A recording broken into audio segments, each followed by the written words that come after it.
Why will a sheet of paper fall slower than one that is crumpled into a ball? Hudugra, what is the basic idea behind the question? Idea behind the question. ಈ ಪ್ರಶ್ನೆ ಎಲ್ಲಿಂದ ಬರ್ತಾ ಇದೆ, ಏನಕ್ಕೆ ಬರ್ತಾ ಇದೆ? As per G being equal to G M by D square, ಈ formula ಪ್ರಕಾರ, ಸರಿನಾ? ಓಪನ್ ಪೇಪರ್ ಆಗಿರ್ಬೋದು, ಕ್ರಂಪಲ್ ಅಂದರೆ ಹುಡುಗರ ಉಂಡೆ ಮಾಡ್ತೀವಿ ನೋಡಿ, ಪೇಪರ್ನ ಉಂಡೆ ಮಾಡ್ತೀವಲ್ಲ ಅದನ್ನು ಕ್ರಂಪಲ್ಡ್ ಅಂತ ಹೇಳ್ತೀವಿ, ಸರಿನಾ?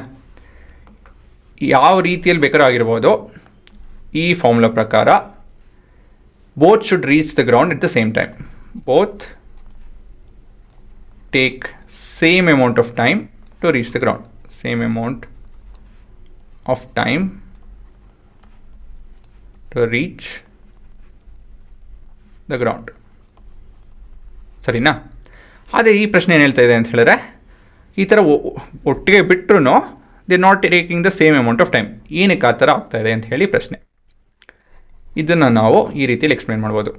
ಮೊದಲನೇದಾಗಿ ಫ್ರೀ ಬಾಡಿ ಡಯಾಗ್ರಾಮ್ ಬಿಡ್ತಾನೆ.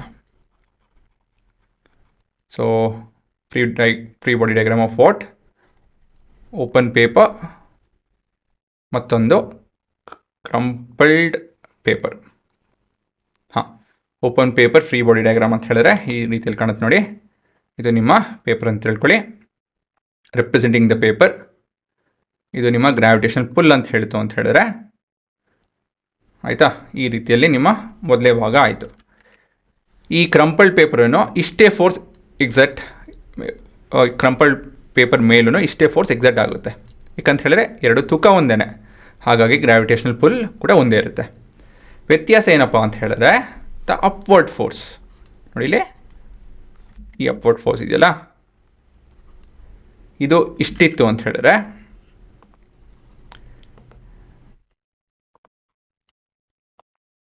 ಹಾಂ, ಇಲ್ಲಿ ಕಮ್ಮಿ ಇರುತ್ತೆ, ಸರಿನಾ? Here the upward force in comparison to this will be more than this. ಹಾಗಾಗಿ ಇಲ್ಲಿ net force pull down slow ಆಗಿರುತ್ತೆ, ಇಲ್ಲಿ ಫಾಸ್ಟ್ ಇರುತ್ತೆ, ಸರಿನಾ? ಇವೆರಡು ಫೋರ್ಸ್ ಒಂದೇ ಆಯಿತಾ. ಡೌನ್ವರ್ಡ್ ಫೋರ್ಸ್ ಒಂದೇ, ಇಲ್ಲಿ ಅಪ್ವರ್ಡ್ ಫೋರ್ಸು ಈ ಮೊದಲೇ ಕೇಸಲ್ಲಿ ಓಪನ್ ಪೇಪರಲ್ಲಿ ಹೆಚ್ಚಿರುತ್ತೆ. ಹೌದೋ ಅಲ್ವೋ? ಹೌದು ತಾನೆ? ಆದರೆ ಇದರಲ್ಲಿ ಕಮ್ಮಿ ಇರುತ್ತೆ. ಹಾಗಾಗಿ ಈ ಓಪನ್ ಪೇಪರು ನಿಧಾನಕ್ಕೆ ಬೀಳುತ್ತೆ, ಇದು ಬೇಗ ಬೀಳುತ್ತೆ. ಸೊ ನಿಮ್ಮ ಉತ್ತರ ರಿಟರ್ನ್ ಫಾರ್ಮಲ್ಲಿ ಈ ರೀತಿಯಲ್ಲಿ ಬರೀಬೇಕಾಗುತ್ತೆ. A sheet of paper has more surface area. Surface area ಅಂತ ಹೇಳಿದ್ರೆ ಏನು ಹುಡುಗರ? ಈ ಭಾಗ ಇದೆಯಲ್ಲ, ಇದೆ ನಿಮ್ಮ surface area. Area and volume ಜ್ಞಾಪಕ ಇದೆಯಾ chapter? Area, volume, surface area ಅಂತ ಹೇಳಿದ್ರೆ ಈ ನೋಡೋ ಭಾಗ ಯಾವ್ದು ಕಾಣ್ತಿದೆಯೋ ಆ ಭಾಗ, ಅದೇ ನಿಮ್ಮ surface area. So the sheet of paper has more surface area than its crumpled form. ನಿಜನಾ? ಇದರಲ್ಲಿ ಕ್ರಂಪಲ್ಡ್ ಫಾರ್ಮಲ್ಲಿ ಶೀಟ್ ಆಫ್ ದ ಎಂತಾರೆ ಇದಕ್ಕೆ ಸರ್ಫೇಸ್ ಏರಿಯಾ ಇದರಲ್ಲಿ ಕಮ್ಮಿ ಇರುತ್ತೆ, ಇದರಲ್ಲಿ ಹೆಚ್ಚಿರುತ್ತೆ.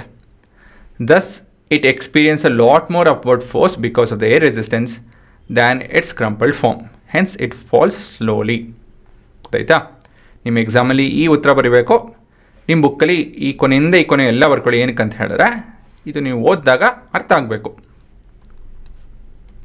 ಸರಿನಾ?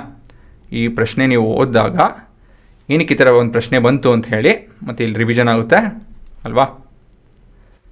ಅದು ಬಿಟ್ಟು ಈ ಕಾನ್ಸೆಪ್ಟನ್ನ ನೀವು ಚಿತ್ರ ಬಿಡಿಸಿ ಎಕ್ಸ್ಪ್ಲೇನ್ ಮಾಡಬೇಕು ಈ ರೀತಿಯಲ್ಲಿ ಮಾಡ್ಬೋದು ಅಂಥೇಳಿ ಇವೆಲ್ಲ ಐಡಿಯಾ ಇತ್ತು ಅಂತ ಹೇಳಿದ್ರೆ, ನಿಮಗೆ ಅಕಸ್ಮಾತಿಗೆ ಈ ಥರ ಒಂದು ಸೆಂಟೆನ್ಸ್ ಬರೋಕ್ಕಾಗಲಿಲ್ಲ, ಅಟ್ಲೀಸ್ಟ್ ಈ ಥರ ಬರೀತು ಅಂತ ಹೇಳಿದ್ರೆ, then you can write clearly the upward force in open paper is more than that of the crumpled form, so it falls slowly ಅಂತ ಏನೋ ಒಂದು ಈ ಥರ ಬರಿಬೋದು.